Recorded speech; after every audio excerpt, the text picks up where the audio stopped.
નમસ્કાર મિત્રો, ખેડૂત પુત્ર યુટ્યુબ ચેનલમાં આપ સર્વનું સ્વાગત છે। જો તમે અમારી ચેનલમાં નવા હો તો ચેનલને સબસ્ક્રાઇબ કરો અને બાજુમાં આપેલા ઘંટડીના બેલ આઇકનને દબાવો, જેથી કરીને અમારા આવનારા તમામ નવા વિડીયોની નોટિફિકેશન તમને મળતી રહે।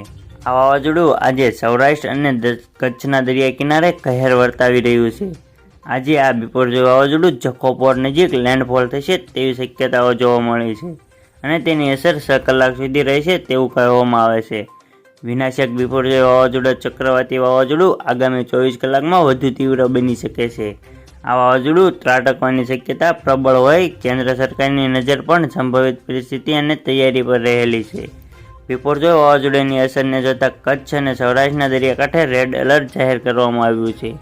હાલ જો રાજ્યના દરિયાકાંઠાના વિસ્તારોની વાત કરવામાં આવે તો દરિયાકાંઠાના વિસ્તારોમાં સુસવાટાભર્યા પવનો અને ઊંચા મોજા ઉછળી રહ્યા છે। પોરબંદરમાં વાવાઝોડાની અસર સમુદ્રમાં જોવા મળી રહી છે।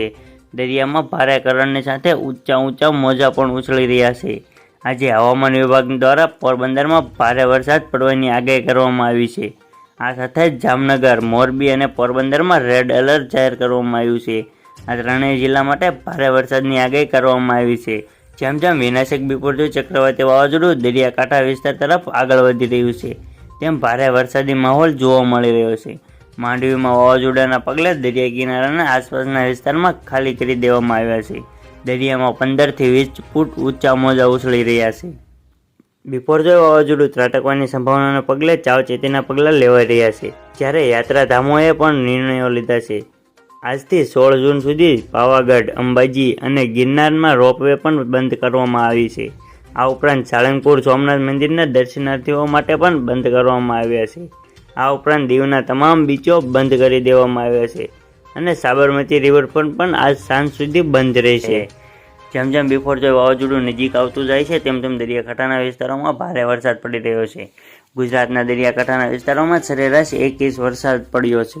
છેલ્લા 24 કલાકની વાત કરીએ તો ખંભાળિયામાં તો સૌથી વધુ 5 ઇંચ વરસાદ નોંધાયો છે। ભારતીય હવામાન વિભાગ દ્વારા હજુ ભારે વરસાદની આગાહી કરવામાં આવી રહી છે। આ સાથે આગામી 16 અને 17 જૂને ઉત્તર ગુજરાતમાં ભારેથી અતિભારે વરસાદ પડવાની શક્યતાઓ છે।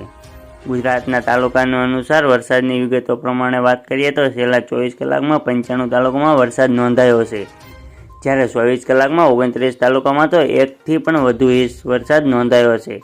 સૌથી વધુ ખંભાળિયા તાલુકામાં 5 ઇંચ વરસાદ પડ્યો છે। બીજી બાજુ દ્વારકામાં 4 ઇંચ, કલ્યાણપુરમાં 3 ઇંચ વરસાદ નોંધાયો છે, જ્યારે ઉપલેટાના જામજોધપુરમાં 3.5 ઇંચ, મેંદરડામાં 2.5 ઇંચ, જૂનાગઢમાં 2.5 ઇંચ, પોરબંદર, વંથલી અને કચ્છના માંડવીમાં 2 ઇંચ, સાવરકુંડલા, ભાણવડ, જૂનાગઢ શહેરમાં 2.5 ઇંચ, ખાંભા, લાલપુર, ધોરાજીમાં 2.5 ઇંચ, માળિયાહાટી, ભેંસાણામાં 1.5 ઇંચ, તાલાળા, વિસાવદરમાં 1.5 ઇંચ,